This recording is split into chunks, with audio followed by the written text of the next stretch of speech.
वज़ीर आज़म शहबाज शरीफ की सऊदी वली अहद मोहम्मद बिन सलमान से जद्दा में मुलाकात। नायब वज़ीर आज़म इसाक डार और फील्ड मार्शल आसिम मुनीर भी मौजूद थे। खित्ते में हालिया पेशरफ्त पर तफसीली तबादला ख्याल। अमन और इस्तेहकाम के फ़रोग़ के लिए मुश्तरका तौर पर काम जारी रखने पर इत्तफ़ाक़। वज़ीर आज़म का आज़माइशी हालात में सऊदी अरब के साथ पाकिस्तान की मुकम्मल यकजहती का आदा। वज़ीर आज़म ने कहा, पाकिस्तान हमेशा सऊदी अरब के साथ मजबूती से खड़ा रहेगा। पाकिस्तान खित्ते में अमन के मुश्तरका मकसद के हुसूल के लिए कोशिश जारी रखेगा। वज़ीर आज़म वतन रवाना हो गए। ईरान के नए रहबर आला सैयद मुश्तबा हुसैनी खामनाई का पहला पैगाम जारी।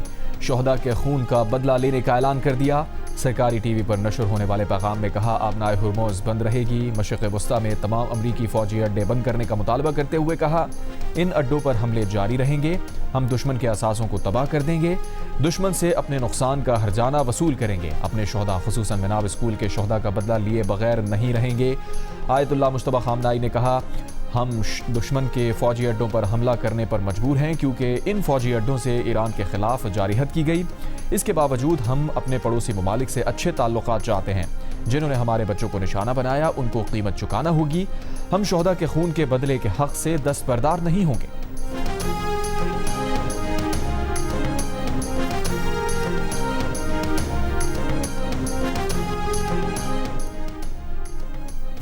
ट्रंप ने बुश की तरह ईरान को बदी की सल्तनत दहशतगर्द रियासत करार दे दिया। कहा, सदर की हैसियत से मेरे लिए ज़्यादा अहम बात यह है कि ईरान को मशरिक़ वस्ता और दुनिया को तबाह करने से रोका जाए।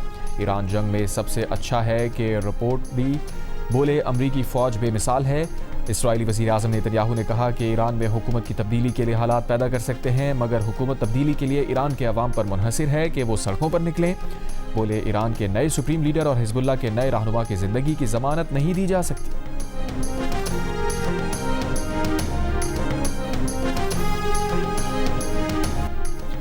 इराक की समुद्री हुदूद में 2 गैर मुल्की ऑयल टैंकर्स पर हमला। इराकी हुकाम के मुताबिक बारूद से भरी कश्तियों ने ऑयल टैंकर्स को निशाना बनाया। हमले के बाद दोनों टैंकर्स में आग भड़क उठी।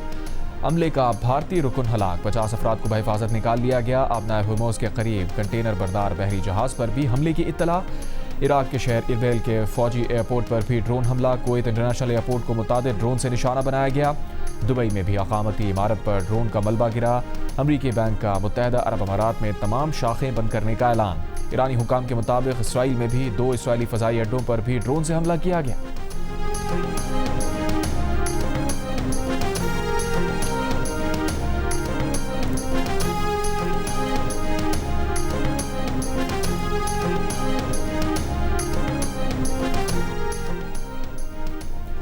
अमरीकी नेवल फोर्सेस सेंट्रल कमांड के मुताबिक अमरीकी बहरी बेड़े जिराल पर जुमेरात को लॉन्ड्री वाले हिस्से में आग लगी थी। आग लगने की कोई जंगी वजह नहीं थी। आग पर काबू पा लिया गया था।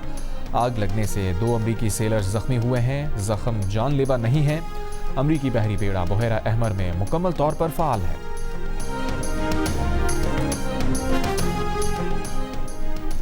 इसराइल का ईरान पर वसी पैमाने पर नए हमले शुरू करने का दावा। तेहरान और दीगर शहरों में धमाके सुने गए। इसराइली फ़ौज ने दावा किया है कि ईरानी हुकूमत के इंफ्रास्ट्रक्चर को निशाना बनाया जा रहा है। इसराइली फ़ौज का ईरान में न्यूक्लियर प्रोग्राम की अहम साइट्स को भी निशाना बनाने का दावा। तेहरान के करीब तालकान में वाक़ साइट को जंगी जहाज़ों ने निशाना बनाया है। दूसरी जानिब यूनिसेफ ने कहा है कि इस जंग के आगाज़ से अब तक खित्ते में 1100 से ज़ायद बच्चे हलाक या ज़ख्मी हो चुके। इनमें 200 बच्चे ईरान, 91 लबनान, 4 इसराइल और 1 बच्चा कुवैत में मारा गया।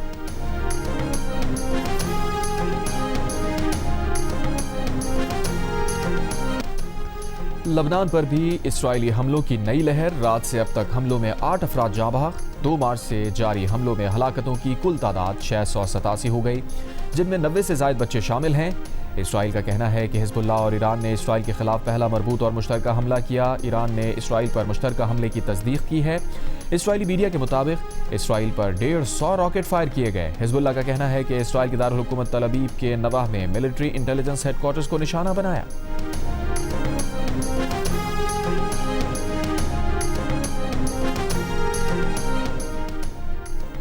अमेरिका ने जनूबी कोरिया में नस्ब दिफाई सिस्टम थॉट को इसराइल मुंतकिल कर दिया। जनूबी कोरिया के सरकारी मीडिया ने दिफाई सिस्टम थॉट की मुंतकली की वीडियो जारी कर दी। अमरीकी फौजी ट्रांसपोर्ट तैयारों ने जनूबी कोरिया के ओसान एयरबेस से दिफाई सामान मुंतकिल किया। मुतादिद अमरीकी फौजियों को भी जनूबी कोरिया से मशरिक़ वस्ता मुंतकिल किया गया है। शुमाली कोरिया के मिसाइल खतरे से बचाव के लिए जनूबी कोरिया में दिफाई सिस्टम नस्ब किया गया था।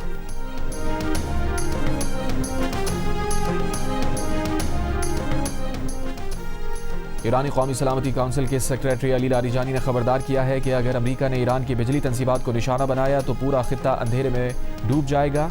लारीजानी का कहना था कि ट्रंप ने दावा किया कि 1 घंटे में ईरान के बिजली नेटवर्क को ख़त्म कर सकते हैं, लेकिन ऐसा नहीं किया। अगर ट्रंप ऐसा करते हैं तो पूरे खित्ते में आधे घंटे से भी कम वक्त में अंधेरा छा जाएगा। अंधेरा अमरीकी फौजियों का शिकार आसान बनाएगा।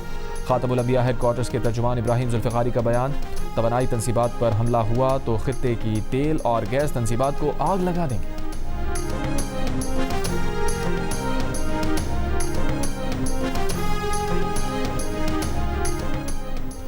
जवाब दो, स्कूल पर हमला क्यों किया, कैसे किया? अमरीकी सेनेट में तकरीबन तमाम डेमोक्रेट्स ने खत लिखकर वजीर दिफा पीट हेगसेट से जवाब तलब कर लिया। पूछा, क्या पुराने और गलत तज्जियों की बुनियाद पर स्कूल को हदफ बनाया गया? खत लिखने वाले एक सेनेटर ने स्कूल पर हमले को खौफनाक सानहा करार दिया और कहा वो जानना चाहते हैं कि दर हकीकत हुआ क्या है। अमरीकी और इसराइली हमलों के दौरान ईरान के शहर मिनाब में टोमाहाक मिसाइल गिरने से 110 बच्चियों समेत 168 अफराद शहीद हुए थे। ट्रंप ने इसका मलबा ईरान पर डालने की नाकाम कोशिश की थी।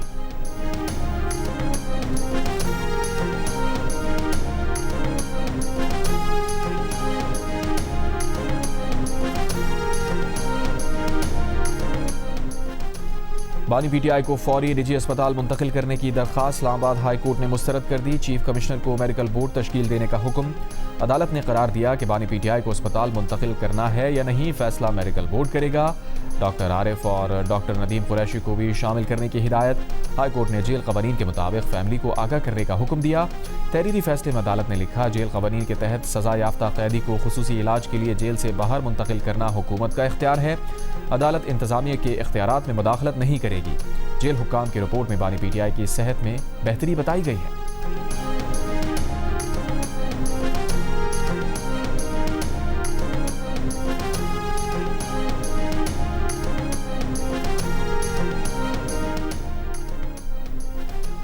बानी पीटीआई ने 1000 दिन जेल में गुजारे हैं। एक दिन शिफा अस्पताल मुंतकिल कर दें तो क्या हो जाएगा? अदालती फैसले के बाद चेयरमैन तहरीक इंसाफ बैरिस्टर गौहर की दुहाई। मीडिया से गुफ्तगू में कहा, 15 मरतबा सुप्रीम कोर्ट, 20 बार हाई कोर्ट गए, 21वीं बार तारीख पड़ गई और अब ये ऑर्डर आया। जाती मौलेज और ख़ानदान साथ ना हो तो ये प्रोसेस नामुकम्मल होगा। सदर मुमलिकत आसिफ अली जरदारी ने निहाल हाशमी को गवर्नर सिंध तैनात करने की मंजूरी दे दी। कमीशन ऑफ अपॉइंटमेंट पर दस्तखत कर दिए। निहाल हाशमी गवर्नर सिंध का ओहदा संभालने से कबल सिंध हाई कोर्ट के चीफ जस्टिस के रूबरू हल्फ उठाएंगे। वज़ीर आज़म शहबाज शरीफ ने निहाल हाशमी को गवर्नर सिंध तैनात करने की समरी सदर मुमलिकत को भिजवाई थी।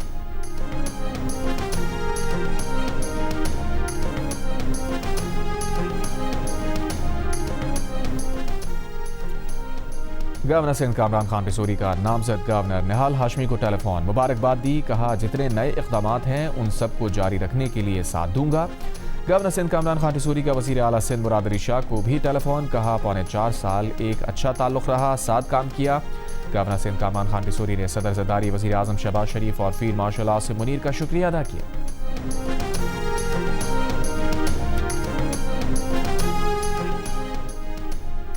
विफाक ने गवर्नर सिंध की तब्दीली पर एतमाद में नहीं लिया। तर्जुमान एमक्यूएम पाकिस्तान का फैसले पर जल्द लाहे अमल देने का ऐलान। एमक्यूएम के रहनुमा फारूक सत्तार का कहना है, गवर्नर सिंध का इमरान खान रिसोरी को हटाकर वफाकी हुकूमत और वज़ीर आज़म ने हमें ये वाज़ेह पैगाम दिया है कि उन्हें अब हमारी ज़रूरत नहीं है। हमें अब इस मसले को अपनी रेड लाइन बनाना चाहिए और फिलफौर हुकूमत को खैर बात कह देना चाहिए।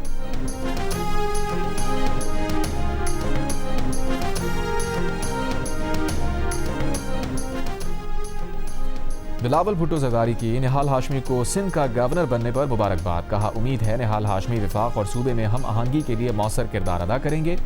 सिंध के सीनियर वजीर शजील मेमन ने कहा है कि गवर्नर का ओहदा नून लीग के पास था, उन्होंने अपना गवर्नर लगाया है। हम नए गवर्नर सिंध का खैर मकदम करते हैं, ताउन करेंगे। शजील मेमन और ज़िया लंजार का एक्सपो सेंटर का दौरा, गुल प्लाजा के दुकानदारों के लिए कायम स्टॉल्स का जायजा लिया।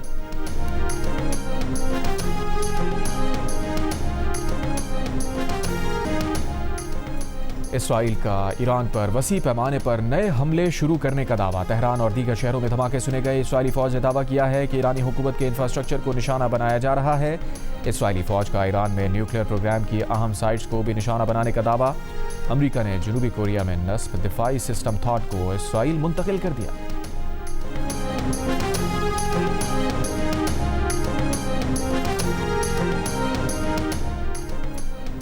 लबनान पर भी इसराइली हमलों की नई लहर। रात से अब तक हमलों में 8 अफराद जाँ बहक। 2 मार्च से जारी हमलों में हलाकतों की कुल तादाद 687 हो गई, जिनमें 90 से ज़ायद बच्चे शामिल हैं। इसराइल का कहना है कि हिजबुल्लाह और ईरान ने इसराइल के खिलाफ पहला मरबूत और मुश्तरका हमला किया।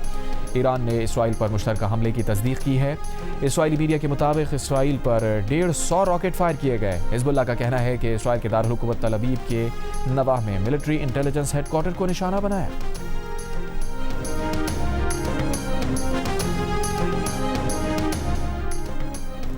अमरीकी वज़ीर ख़ज़ाना स्कॉट बेसेंट ने कहा है कि अमरीकी बहरिया इत्तेहादियों के साथ अपनाए हुर्मुज़ में जहाज़ों की हिफाजत कर सकती है।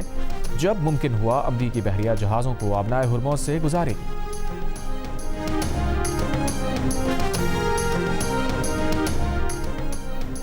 सिंध हुकूमत ने यौमुल क़ुद्स और मुतवक्किअ जुम्मतुल विदा के मौके पर आज सूबे भर में आम तातील का ऐलान कर दिया। जुमा 13 मार्च को सूबे में तमाम सरकारी दफातर और तालीमी इदारे बंद रहेंगे। उधर इस्लामाबाद जिला इंतजामिया का आज तालीमी इदारों में आम तातील का ऐलान, नोटिफिकेशन जारी। इस्लामाबाद के तमाम सरकारी और निजी स्कूल्स, कॉलेजेस और यूनिवर्सिटीज बंद रहेंगी। फवाद खान के साथ एक और मूवी करेंगे या शाहरुख खान के साथ एक और मूवी करेंगे? अगर हालात बेहतर हो जाए, मतलब सब इवन प्लेइंग फील्ड है, सब आ जा रहे हैं, मैंने भी कर लिया। गलत सब अजब न था कि मैं बेगाना आलम होकर तेरे जमाल की रनाइयों में खो रहता, पुकारती जब जमाने की तलखियां मुझको।